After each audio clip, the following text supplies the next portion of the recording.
All right, I'd like to introduce you to somebody. This is Nathaniel Donaldson. This is my grandson, and he's the man behind the scenes. He does all the recording, the editing, the special effects. He does all that makes me look really good. He does the posting and all that. So without him, I could not do this. And so I'm thankful for him and his willingness to do this, and he's very good at it. Now, we're not able to post things on a regular basis because of his work schedule. He's got a brand new baby that's just 2 weeks old today. So my suggestion is just hit that subscribe button, so that way when we do get opportunity to post something, it'll notify you. So God bless you, and God bless Nathaniel for what he's doing to help me out.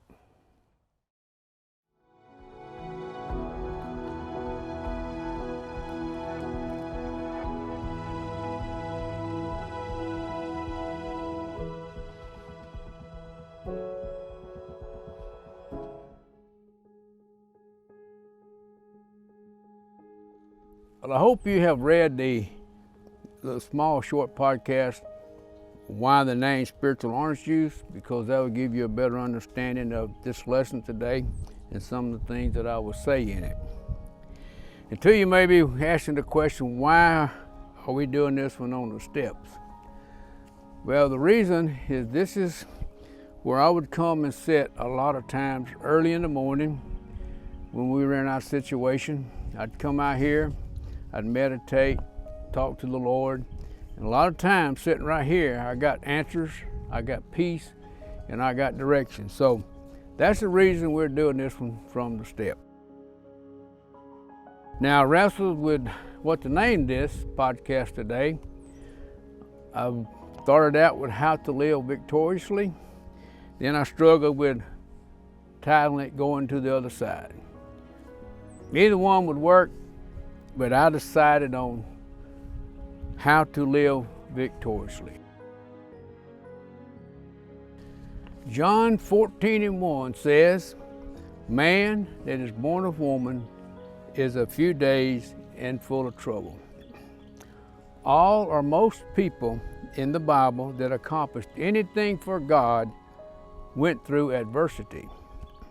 That is why in 1 Peter 4:12 we are told, "Beloved, think it not strange concerning the fiery trial which is to try you, as though some strange thing happened unto you."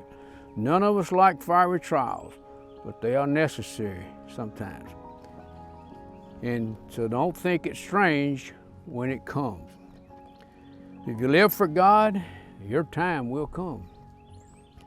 I've heard it said that if we all could just take our problems and put them in a big pile somewhere, then come back and choose a problem out of the pile, that in most cases we would pick our own problem after seeing what everybody else is dealing with.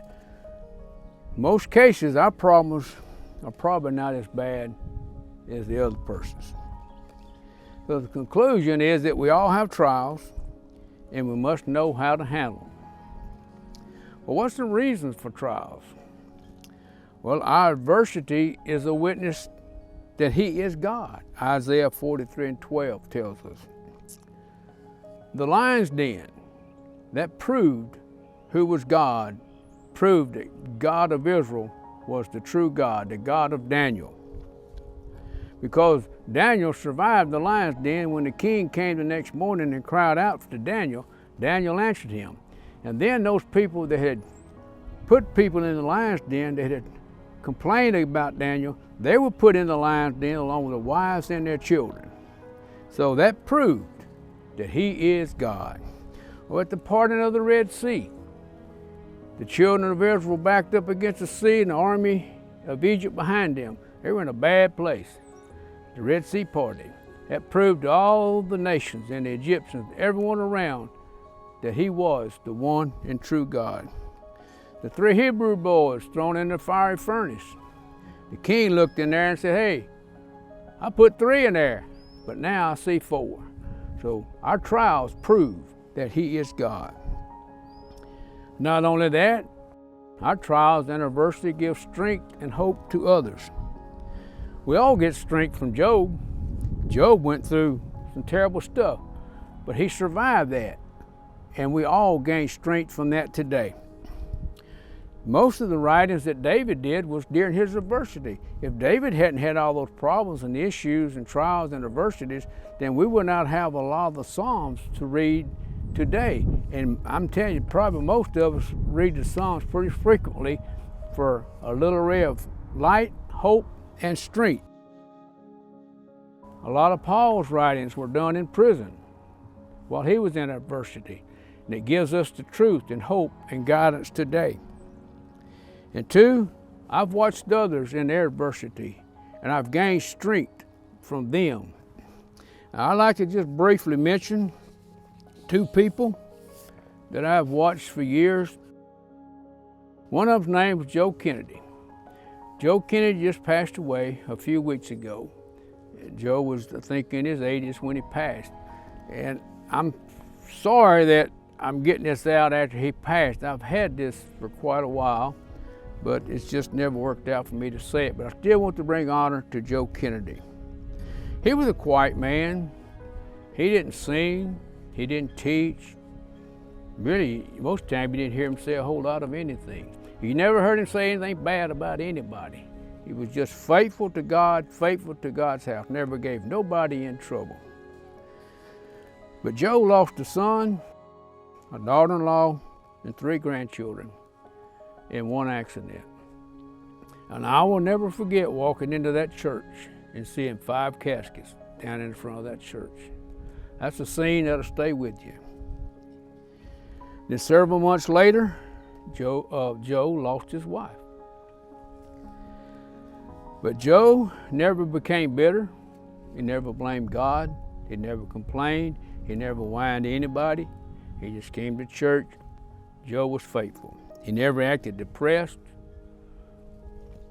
or like he was worried about anything. His hope and his trust was in God. He was just a really, really good man. But later, God gave Joe a good wife, Texie. She's still living today. And if I have it correctly, when Joe passed away a few weeks ago, he had 30 grandchildren and 40-something great-grandchildren. So in a way, God blessed Joe like he did Job, gave him more than he had before. Though I know you never can replace those that are lost, but still God will bless us. So God blessed his life. Then I would like to talk about his sister, Sally Kennedy. She was just like Joe. Sally's still living. She's quiet, doesn't have a whole lot to say, but she's faithful to church, faithful to God. And I've watched her over the years, and I have a hard time. I say, well, if Sally can deal with what she's dealing with, I can deal with this. But her and her husband had 2 children.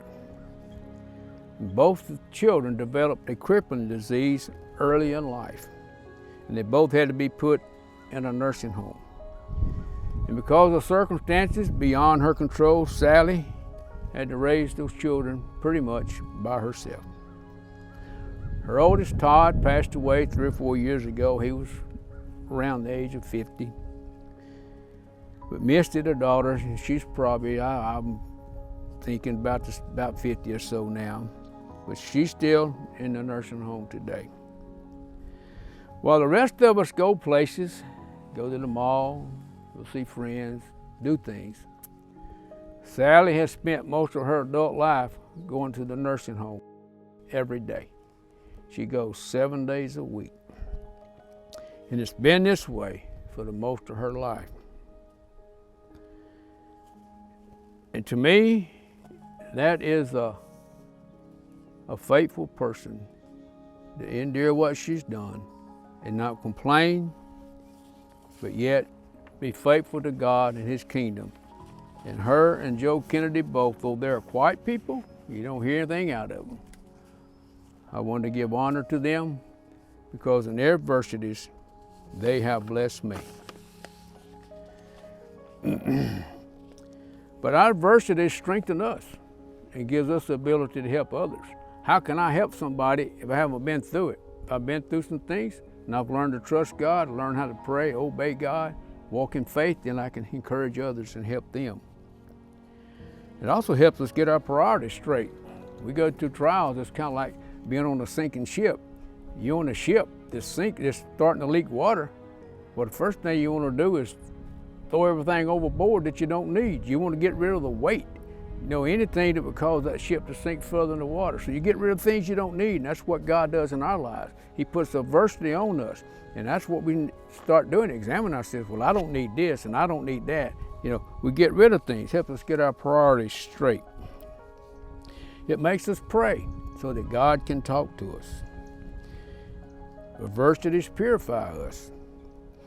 A diamond is nothing more than coal that has been under pressure. A Chinese proverb says, a gem is not polished without rubbing, nor man perfected without trials. God is making something out of you. Sometimes it feels like your world is spinning. Well, you ever watched the potter work on a vessel? On that potter's wheel, it's going round and round. Those hands are on there, shaping that vessel, getting the impurities out of it. So if you seem like your world's going round and round, maybe you're on the potter's wheel. You look at the life of Solomon. Solomon had it easy. Everything was handed to him. In the end, he failed. But David said, before I was afflicted, I went astray. But afflictions and adversity made me get my priorities straight, like we talked about. It's important to know that the devil will use our trials against us as a stumbling block to trip us up. Job's test was meant by Satan to trip him up. But Job was victorious, and as a result gave hope and strength to millions, and still doing so today. So living victoriously is overcoming and being victorious in trials and tribulations. This is something God showed me, and it's just so unique. What floats a ship? Water. What sinks a ship? Water. The same thing that floats it will sink it. The difference is you have to keep the water under the ship and the water out of the ship. Now this is an important part of our lesson here on out. Keep the water under the ship, the water out of the ship. So what floats, elevates, or makes a successful Christian? Trials and faith. What sinks a Christian? Trials and unbelief. The difference is we have to keep fear, doubt, anxiety, and unbelief out of our minds, or trials will sink us. Our trials, tribulations, troubles, tests, etc. will float us or sink us depending on whether we keep them under us as stepping stones or in us as weights or stumbling blocks. It was Abraham, Job, Joseph, Daniel, David's trials that elevated them to that supernatural walk with God. Their trials made them. It did not destroy them.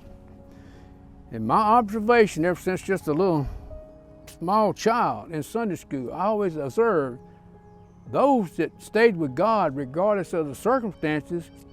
Didn't matter what was happening, what people were saying, what people was doing. If they stayed with God, in the end, they won. And that's been a big part of my faith all through my life. Just stay with God regardless of what's going on. So we've got to learn how to do this. So let's look at something. Matthew 14 and 22. And straightway Jesus constrained his disciples to get into a ship and to go before him unto the other side, while he sent the multitudes away. Now he has already told them they were going to the other side. So God knows. God knows. They were doing the will of God, going in the direction he told them to go. Matthew 14:23, and when he had sent the multitudes away, he went up into a mountain to pray, and when the evening was come, he was there alone. Sometimes it seems that God tells us to go in this direction, and He goes in this direction. But He's always aware of what is going on, though it may not always seem that way. Matthew 6:8, for your Father knoweth what you have need of before you ask. Matthew 14:24, but the ship was now in the midst of the sea, tossed with waves, for the wind was contrary. Trials. When we go in the direction God tells us to go, we meet opposition, we meet doubt, fears. Winds are contrary. So we got to look at our trials the same as walking on water. And when the disciples saw Him walking on the sea, okay, Jesus was walking on the sea. And that was the thing that was about to destroy them.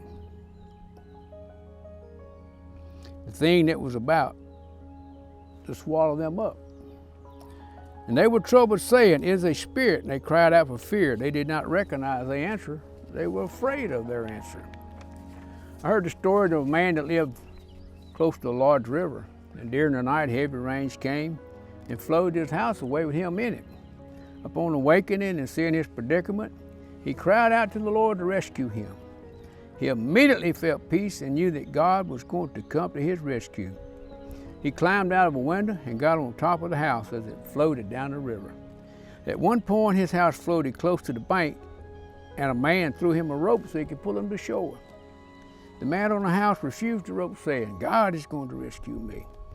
Well, a while later, a helicopter came by and then a boat. But both times, the man on the house refused their help, saying, God is going to rescue me. And eventually, the man drowned and went to heaven. He questioned God about not rescuing him. God told him, I threw you a rope, sent you a helicopter and a boat, but you refused my help every time. And sometimes God's come to the rescue, but we fail to recognize Him or the answer He sends. I've done that. We need to be sensitive, listen. You know, a lot of times, I know I've done that, I pray for the will of God, and all the whole time it's right here under my nose. I just didn't recognize it, didn't see it. So we have to be sensitive. Now on the sea of life, the devil will put water in our boat. In severe trials, he may even sink our boat in an effort to get to us. He wants to get us out of the boat, out of that safe place. Paul's boat sank. Remember, Paul was told, stay with the ship and you'll be saved, and all those with you. Well, what happened to that ship? It crashed up against the rocks and broke to pieces. So Paul's promise was shattered. His boat was sank. But what did Paul do? He grabbed a board, a piece of his promise, and he floated to shore, and he did a work for God. And then sometimes in these situations like this, like Paul, we need what I call a spiritual life jacket. It's something to hold on to until we get delivered or get to shore. We ended up raising 2 grandchildren in our old age. And I had a lot of questions, doubts, uncertainties, which brought on a lot of anxiety. There was a lot of things involved here I'm not going into detail about. I might later, I don't know, depending if God directs me to do so. But I felt like I was sinking or drowning. I came to church, and Brother Stroud talked about trust in the Lord with all your heart and lean not unto your own understanding. In other words, God was saying, here, hold on to this. He threw me a spiritual life jacket. Hold on to this. Just trust me until you get rescued. You know, sometimes we're still out in the sea. The waves are roaring, the wind's blowing. But we got a spiritual life jacket that we hold on that keeps us afloat. And when we're traveling, road signs tell us we're on the right path. But now, of course, GPS nowadays does all that for us, but on the road signs, there's signs that tells you what highway you're on, which way to turn to go to a certain road. It's the same with spiritual life jackets. They let you know you're on the right path, you're still on the road. Psalms 119, 105, thy word is a lamp unto my feet and a light unto my path. You know, sermons preached can be a spiritual life jacket. The preacher can preach something about your situation. It's something that for you to hold on to until you get your answer. There's messages in songs. You know, you can get a message from a song. Then people's testimonies, things that people say. God will give us a word to hold on to. He said, here, hold on to this until I can rescue you, till I get to you. So God gives us what I call spiritual life jackets to keep us afloat so we can keep swimming or keep walking and keep going on. In Joshua, we're told that the Jordan River was flooded. They needed to cross. They kept walking toward their obstacle, and when the priest's feet touched the water, the river parted. Well, we were told in our situation to go to the other side, not knowing what we would encounter. And the winds were contrary. We didn't meet opposition. There were a lot of things that there was uncertainty in, but we kept walking. And when your feet touches the problem, God will make a way. Sometimes God will make us get our feet wet. So Diana, the oldest granddaughter, well, the only granddaughter, she was the oldest of the grandchildren. Well, I didn't know what we was going to do about her schooling after she got out of high school. But we kept walking. Kept walking. That was an uncertainty. Well, the night she graduated, she got some unexpected scholarships. We didn't know were coming. And then about that time, I got an unexpected income tax refund.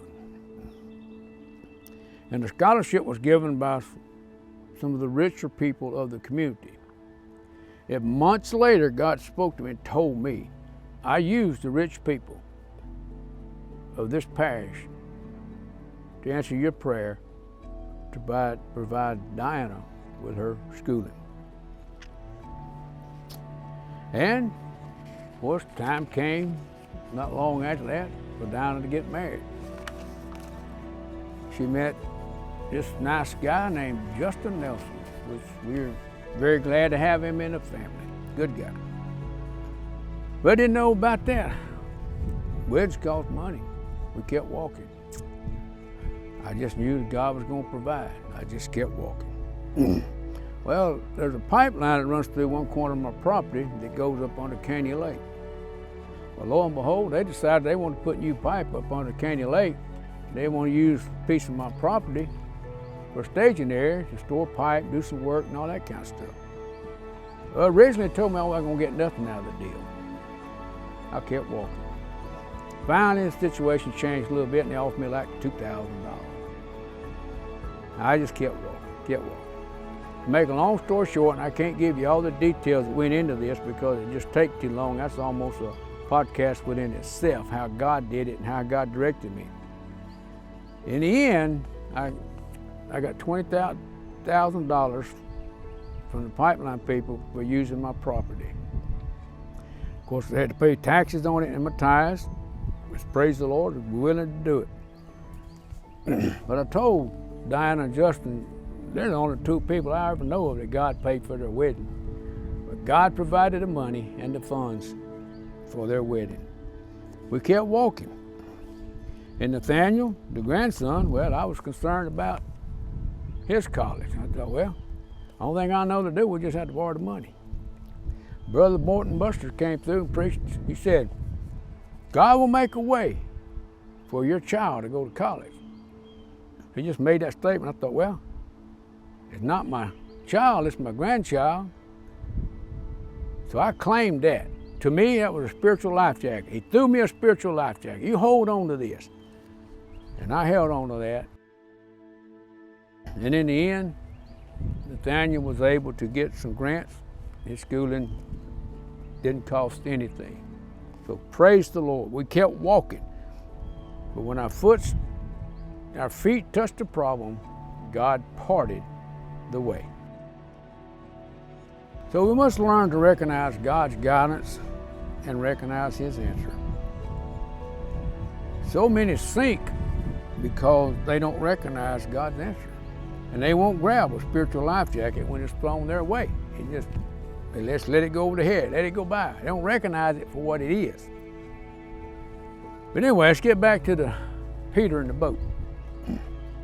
And Peter answered him and said, Lord, if it be thee, bid me come unto thee on the water.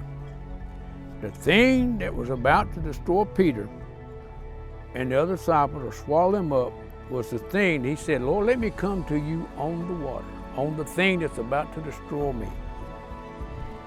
And he said, come. And Peter was come down out of the ship. He walked on the water to go to Jesus. The thing that was about to destroy him or swallow him up, now listen to this, was what took him to Jesus. The water was between Peter and God. It was either going to swallow him up or take him to Jesus. But when Peter saw the wind boisterous, he was afraid, and beginning to sink, he cried, saying, Lord, save me. Peter was not seeing what God saw. God saw Peter walking on the water. Peter saw the waves. And immediately Jesus stretched forth his hand and caught him and said unto him, O thou little faith, wherefore didst thou doubt? The two main things I see in this is that Jesus came to Peter walking on the thing that was about to destroy him. And the thing that was about to swallow up or destroy Peter was the thing he walked on or the thing that took him to Jesus. What is so wonderful is God is saying, go on to the other side like I said. And when things get rough, I'll show up. And the things that are coming against you will be under my feet. And I will take you by the hand and lift you up above them. So they will be under my feet also and under your feet, and we will go to the other side together. So the things that come to destroy us are the things that will take us to Jesus. So most of our trials are taking us somewhere. So don't look at it as just something that's come against you to harm you, to destroy you. Most of the time, our trials are taking us somewhere. Joseph took him to be ruler of Egypt so he could save the children of Israel from starvation. The fiery furnace took the three Hebrew boys to a one-on-one visit with God. The giant that came to destroy David and Israel actually gave them victory. David stood on him and cut his head off. And eventually David was elevated to king. So it's very important for us to know that God knows the beginning and he knows the ending of our trials and our situation. God knew that when Joseph was sold into slavery, the beginning, that he would someday be ruler, which would be the ending. See, God already knew it. He done told Joseph, one day your brothers are going to bow to you. But all of a sudden, Joseph's world fell apart. He was sold into slavery, and you know the story of all that he went through. But see, God saw all that. He done told, just like he told the disciples, you go to the other side. He knew they were going to the other side. He told Joseph, you're going to be ruler. So he saw from that day to here, and he also knew everything was going to happen in between. So nothing catches God by surprise. God is the beginning and the end. He is the author and finisher of our faith. And God knew that when Abraham was walking up that mountain to sacrifice Isaac, there was a ram coming up the other side. God knew that the three Hebrew children were being thrown into the fiery furnace, that he was going to be there with him.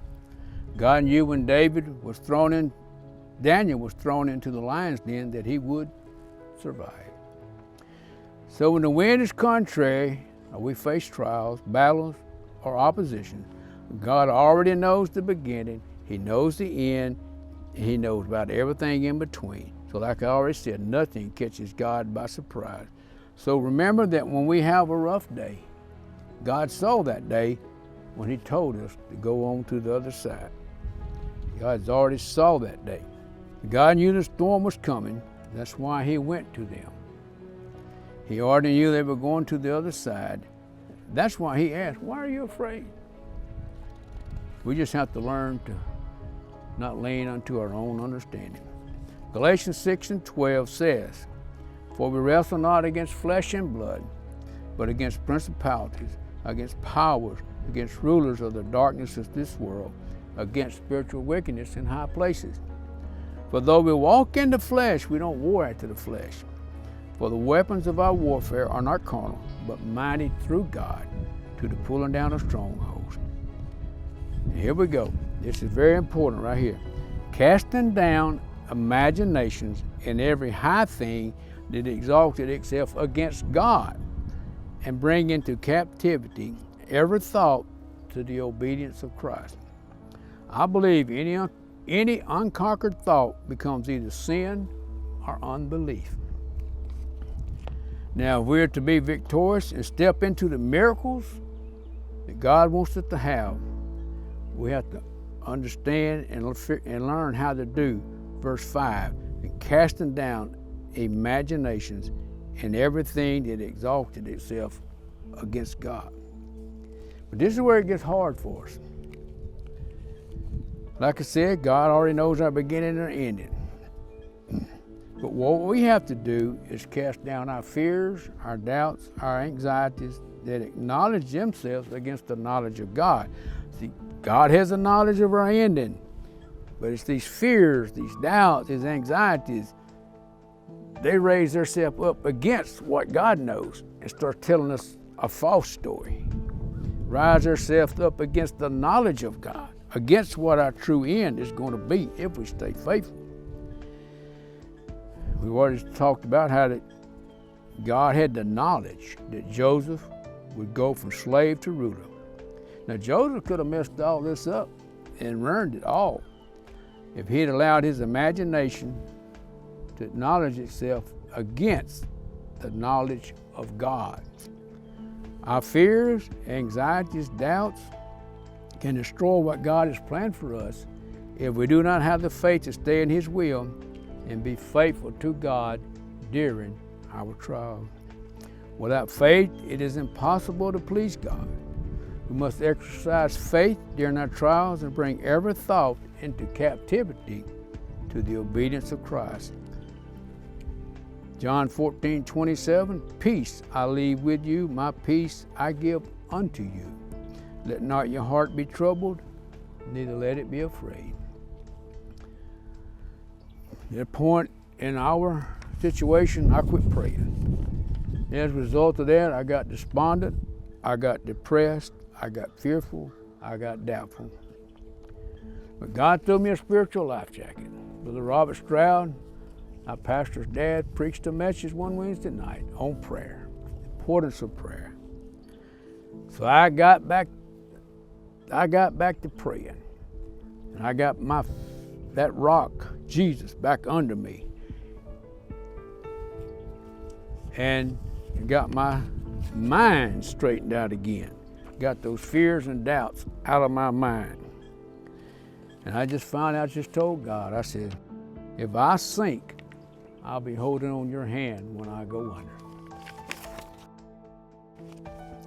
God knows the end results of our situations, but our thoughts and imaginations can exalt themselves against the knowledge of God, because fear in our hearts can destroy our faith and destroy our victory or miracle. So we have fear, then we have not brought every thought into captivity and into the obedience of Christ. Now that's a hard thing to do. But God told us not to be troubled or afraid. So we're not obeying God if we have fear or we are troubled. And as long as those fears are in our mind, they are between us and God. See, if you got it up here, it's in your mind, it's between you and God. It's in the way. It's in between you and God. It's interfering. But when they're under our feet, then they're not between us and God. If they're here in our mind, they're between us and God. But if they're down here under our feet, then they're not between us and God. If we're carrying our problems, stumbling stones, then we're weighted down. We get our arms weighted down where we can't worship and praise. And worship brings victory, and the devil does not want us to worship. That's why we must lay our burdens down so we can lift up our hands and worship. Like the scripture said, lift up the feeble hands. You know, feeble hands. We walk around like this, we're depressed, we're fearful. The Bible said, lift up those feeble hands. You know, lift them up. Worship. So God wants us to cast down our imaginations. The battle is won in the mind. It starts right there. I see sickness, problems, failure, doom, and gloom. But that's not what God sees. And that's what happened to Peter. He took his eyes off his answer and got his eyes on his problem. So we have to cast imagination, fear, doubts, etc. down so they'll be under our feet. 1 Peter 5:7 says, cast your care up, for he careth for you. So here it is. We'll sum it up for you. Cares up, imaginations down. Cares up to God, imagination down under your feet. And just, we're going to have to learn to lean, not to our own understanding. David ran toward the giant. There was no fear, no hesitation. So stumbling stones are stepping stones. We can walk on them, let them hold us up, or we can carry them in our minds and let them weigh us down. A man was watching an ant carry a large blade of grass that was much larger than the ant. The ant came to a large crack in the sidewalk. The ant could not cross the large crack and carried the blade of grass too. Walking up and down the crack, trying to find a way to cross, the ant finally laid the blade of grass, his burden, across the crack and walked on the blade of grass, his burden, to the other side. So when the ant put his burden under his feet, he was then able to cross. So we need to learn to use our burdens, our trials, as a bridge to Jesus.